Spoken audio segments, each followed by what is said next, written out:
Thank you. The Rector of the University, Professor Andras Lanzi, faculty of the University, distinguished guests, ladies and gentlemen. I am happy to be in this historic city and in this temple of learning. Hungary and Hungarian scholars and travelers are well known in India. Foremost amongst them was Alexander Kosma-Koros. The Asiatic Society in Kolkata is proud of his association with it and has published many of his research works. His tomb in Darjeeling is a monument protected by the Archaeological Survey of India. An Indian of my generation also recalls a footnote to the events of October 1956 in this city and the role that an Indian diplomat by the name of Muhammad Ataur Rahman was destined to play in them.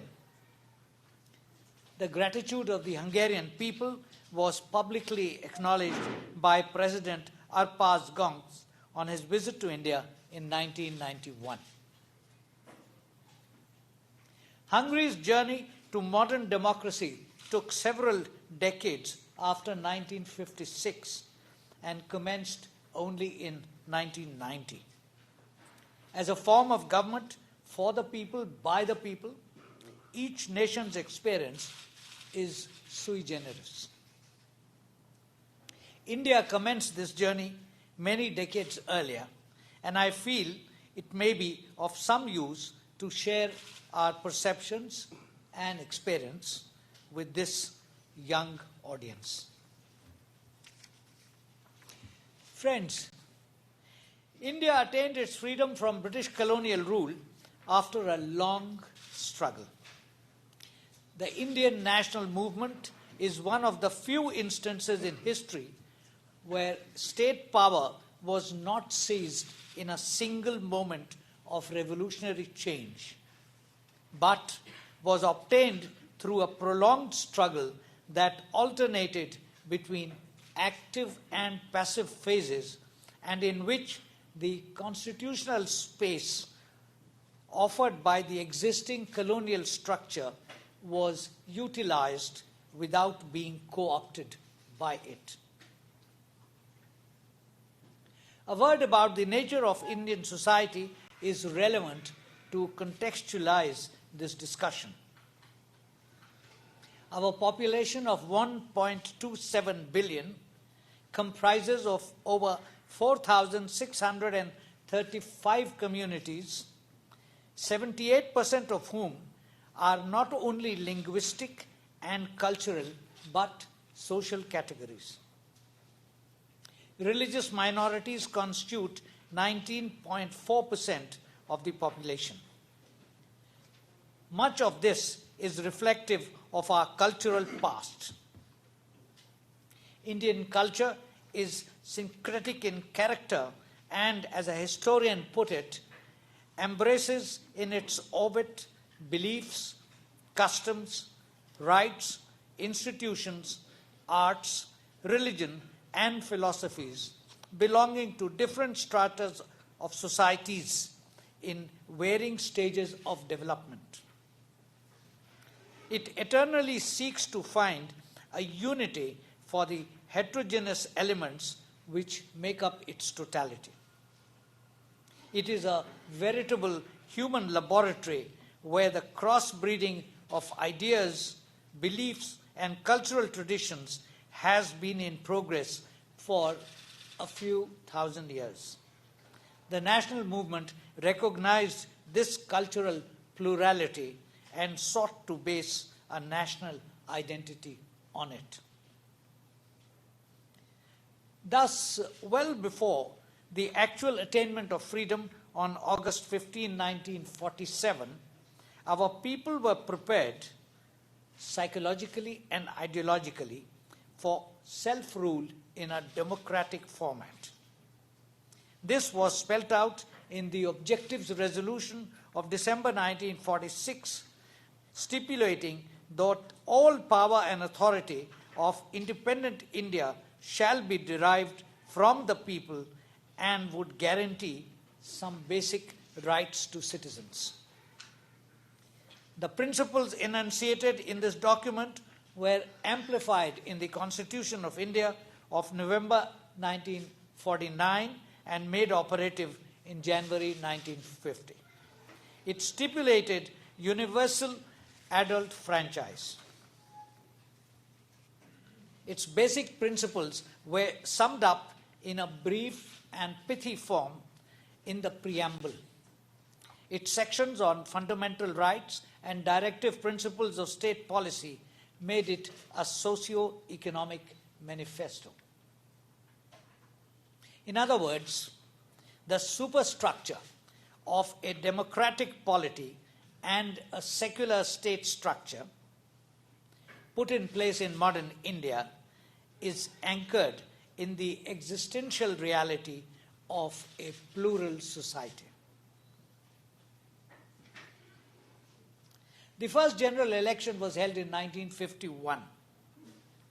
173 million citizens were qualified to vote. Of these, 44.87% exercised their franchise. 1,874 candidates belonging to different national and regional parties contested. Then, more than 6 decades later, in the 16th general election in the year 2014, the size of the electorate had increased to 814 million. The voting percentage had gone up to 66.4%, and of these, 67.9% were women and 65.6%, I beg your pardon, 67.9% were men and 65.6% were women. The number of contestants was 8,251. The institutional structure for the preparation of electoral rolls and for the conduct of parliamentary and state assembly elections is the responsibility of the Election Commission, a constitutional body whose members hold office for 6 years and cannot be removed except by a process similar to that for the removal of a judge of the Supreme Court of India. Our electoral system, commonly known as FPTP, or the first past the post system, is a single member district, simple plurality system in which voters over the age of 18 years since 1989 cast a single ballot to choose a single representative to the lower house of parliament or the state assemblies. The candidates with the largest number of votes, even if only a plurality, getting elected to represent the constituency. India is unquestionably the world's largest democracy. Its singular merit lies in its success in providing space for political contestation and an opportunity for the articulation of a variety of claims. This has facilitated accommodation of groups and regional demands in a complex quasi-federal polity. Our people at all levels of society have imbibed the democratic process enthusiastically, and through the amendments to the Constitution in 1992, extended it to the municipalities and village councils, or what we call panchayats. The democratic process has brought about a shift of political power from the middle and higher castes and classes of urban society to backward classes who are now politically the most influential ones in the country.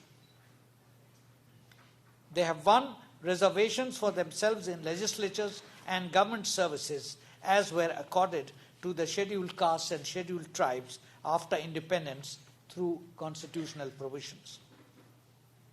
There are few examples in recent history of such a conspicuous shift of political power involving such a huge mass of population taking place in such a short time almost without any violence and in a democratic way. This is one more example of the miracles that democracy can create. So, ladies and gentlemen, there is much to celebrate, much to be proud of. At the same time, living societies also introspect from time to time, recall their foundational principles, and assess the work still to be done. These, in India's case, are inscribed in the preamble and the text of the Constitution. They were amplified in the concluding statement of Bhimrao Ambedkar, the man who chaired the drafting committee, and I quote him, "On the 26th of January 1950, we are going to enter into a life of contradictions. In politics, we will have equality, and in social and economic life, we will have inequality.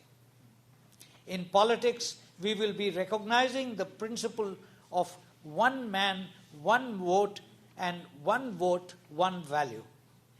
In our social and economic life, we shall, by reasons of our social and economic structure, continue to deny the principle of one man, one value. How long shall we continue to live this life of contradictions? How long shall we continue to deny equality in our social and economic life?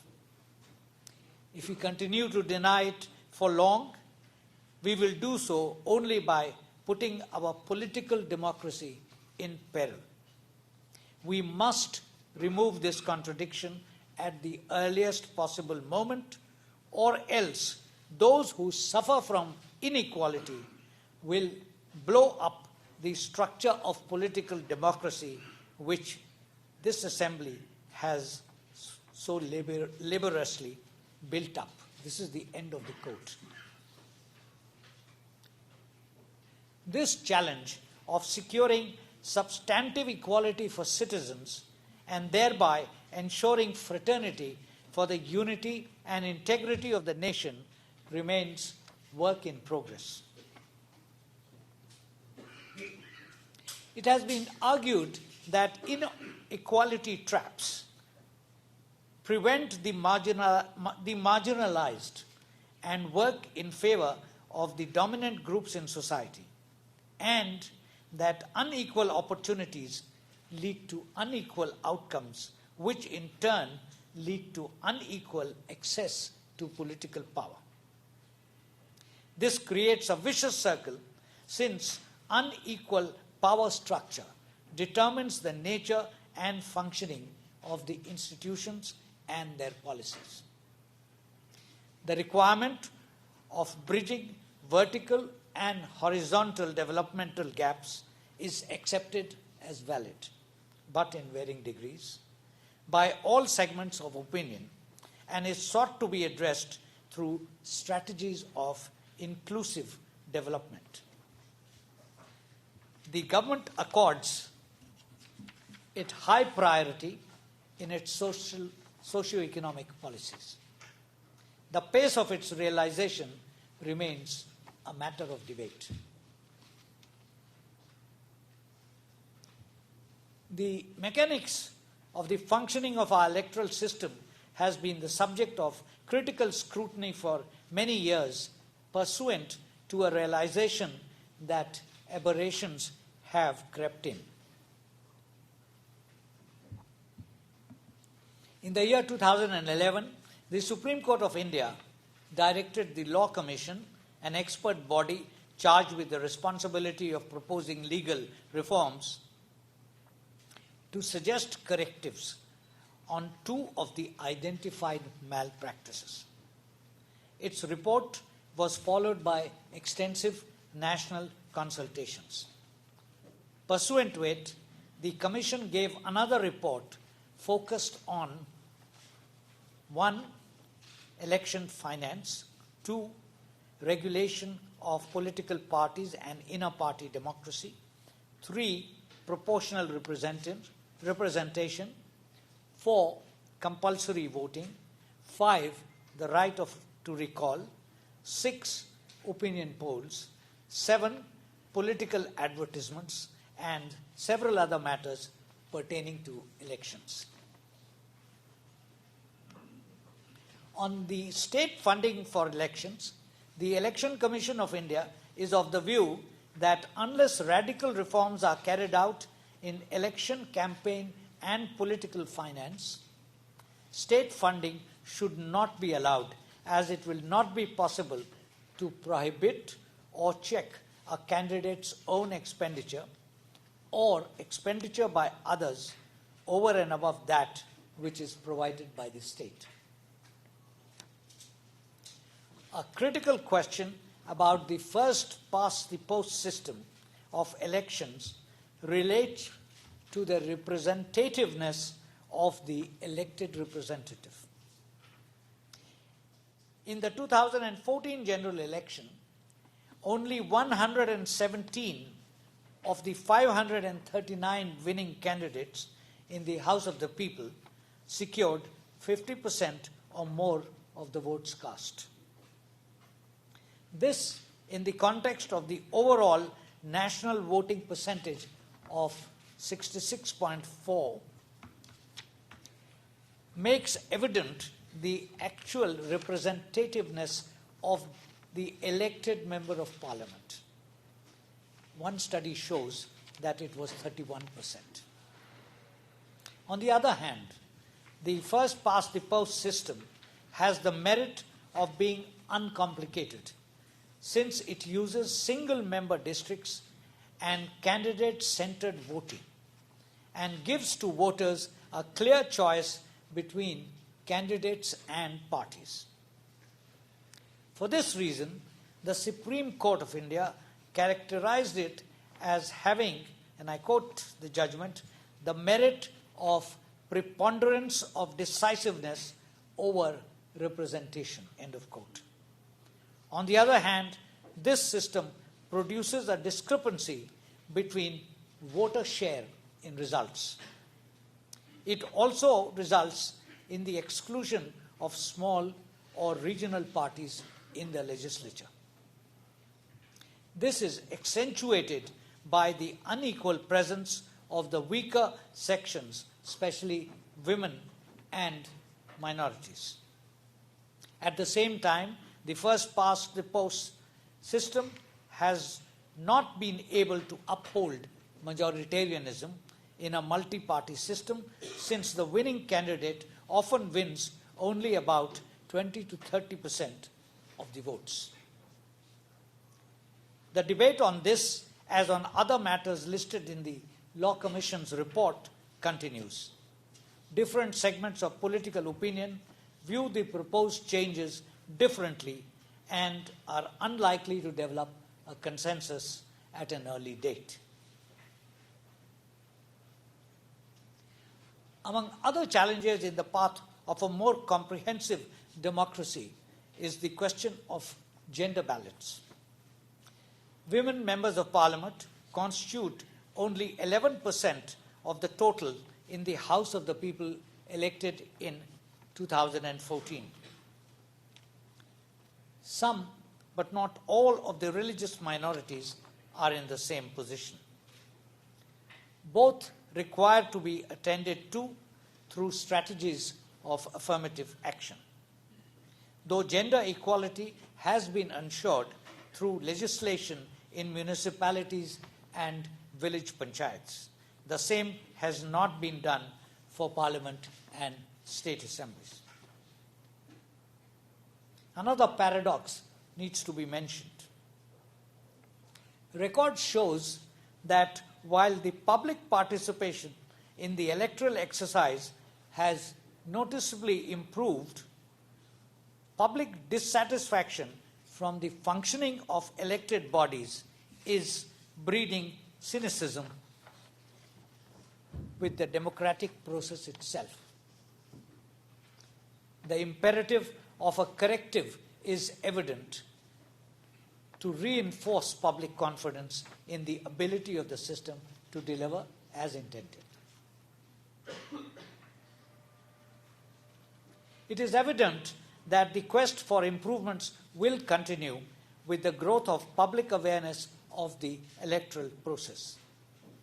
An observer on the Indian scene has noted that the ethos of democracy expresses itself in the freedom of expression, respect for human rights, good governance, pluralism, and mutual understanding, adding that a participatory democracy today is only possible through the active participation of citizens' initiatives. Evidence of this in the case of India is to be found in the new social movements that mobilize large masses and in the process create space for political action that have a transformative capacity.